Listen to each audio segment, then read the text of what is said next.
supposing we hit the body with a tremendous, whether it's ultraviolet or just very powerful light, and I think you said that hasn't been checked, but you're going to test it.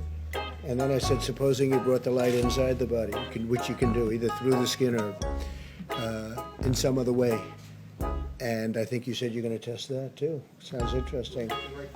Right, and then I see the disinfectant that knocks it out in a minute, 1 minute. And is there a way we can do something like that by injection inside or almost a cleaning? Because you see it gets on the lungs and it does a tremendous number of the lungs. So it'd be interesting to check that. So that you're going to have to use medical doctors with. But it sounds interesting to me.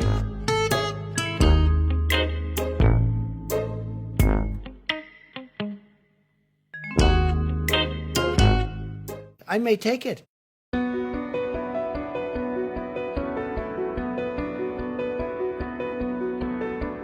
Would you also weigh in on this issue of hydroxychloroquine? What do you think about this, and what is the medical evidence? That question? Yeah.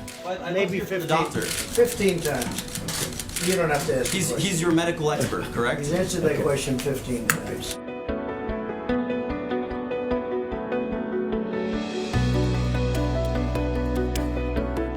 Is hydrochloroquine preventative against this virus? You know, as I've said many times, Margaret, the data are really just at best suggestive. There have been cases that show there may be an effect, and there are others to show there's no effect.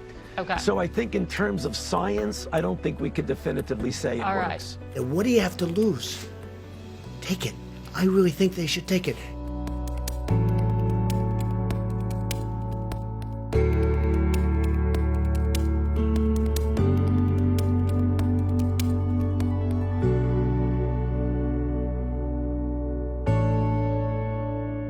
It's sad to me that people are promoting that drug. There are studies that conflict a little bit, one from the other. One concludes it has no effect.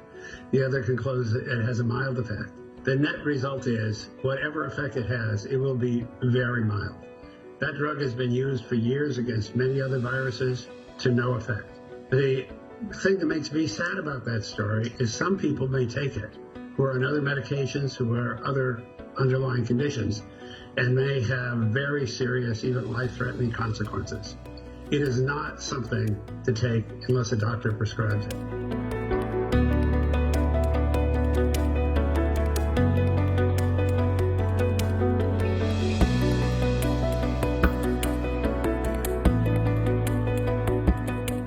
But hydroxychloroquine, try it if you'd like.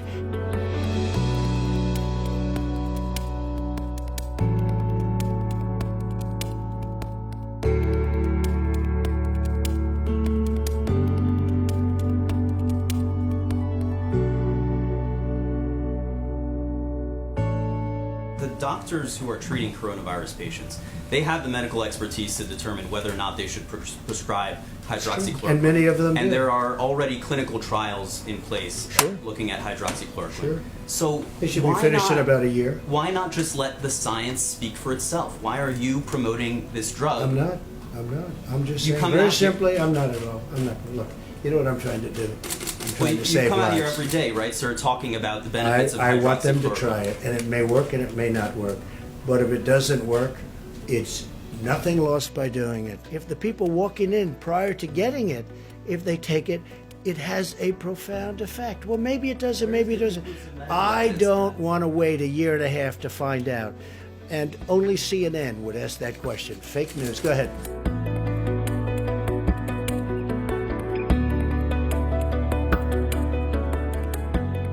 So why is Dr. Anthony Fauci, the lead infectious disease doctor in the country, wrong about this, in your opinion? Sure.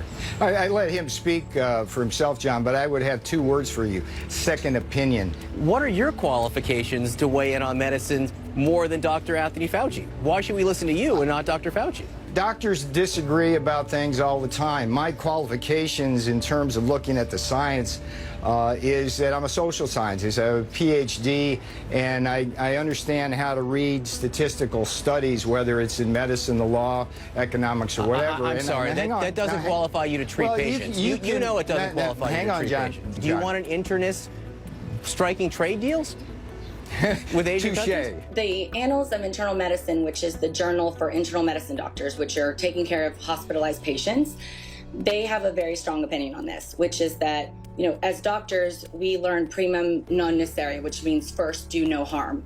At this point, we don't know that we're not doing more harm than good with these drugs.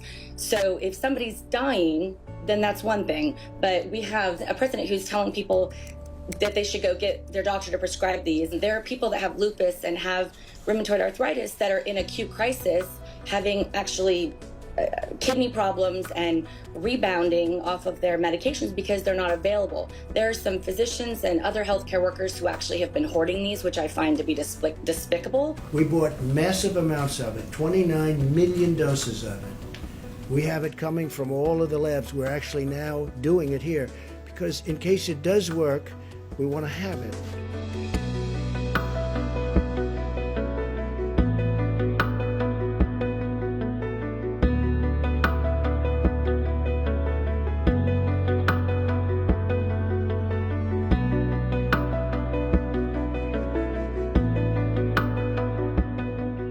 I keep talking about hydroxychloroquine.